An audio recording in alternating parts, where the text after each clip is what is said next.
Chers amis, bonjour. Je suis très heureuse de passer toute cette semaine avec vous, chaque jour avec ces méditations quotidiennes. Cette semaine, nous verrons les temps, notre Seigneur qui est le maître de tous nos temps, et puis comment il peut venir dans le temps que nous vivons, nous apporter ce dont nous avons besoin.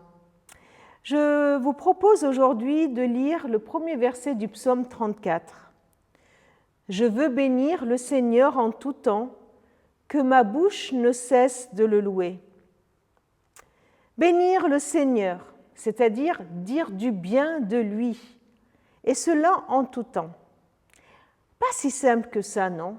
Même si c'est du Seigneur qu'il s'agit. Je ne sais pas, par exemple, si aujourd'hui vous avez envie de dire du bien de Dieu. Dans notre monde, il y a des personnes qui n'ont vraiment pas envie de dire du bien de Dieu. Et bien au contraire, on peut entendre des insultes, on peut entendre des incompréhensions, on peut entendre des mécontentements sur Dieu. Et ce texte nous dit, je veux dire du bien. Je veux bénir le Seigneur en tout temps. Alors, même si ce n'est pas facile, je remarque que ce psaume commence par poser une volonté. Je veux, comme d'une nécessité, la nécessité de marquer notre volonté. Cela vient d'une décision de notre part. Mais attention, cette décision n'est pas sans raison.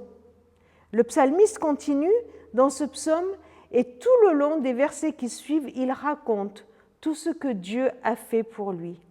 Par exemple, « J'ai cherché le Seigneur et il m'a répondu. Il m'a délivré de toutes mes terreurs. » Un malheureux a crié au secours, le Seigneur l'a entendu et il l'a sauvé de toutes ses détresses. Le Seigneur garde les yeux sur les personnes qui sont justes. Il est prêt à entendre leur appel. Le Seigneur est proche de ceux qui ont le cœur brisé. Il sauve ceux qui ont l'esprit abattu. Le juste endure de nombreux malheurs, mais le Seigneur le délivre de tous. Je ne sais pas ce que tu es en train de vivre aujourd'hui, mais ce psaume nous encourage à vouloir, à décider de redire tout le bien que Dieu nous a déjà fait et d'affirmer qui est Dieu, celui qui écoute, celui qui délivre, celui qui est proche de nous. Et peut-être qu'en commençant à bénir l'Éternel dans toutes nos circonstances, alors nous regarderons nos circonstances complètement différemment. C'est ce que je souhaite pour toi. Je veux bénir l'Éternel en tout temps, que ta bouche ne cesse de le louer.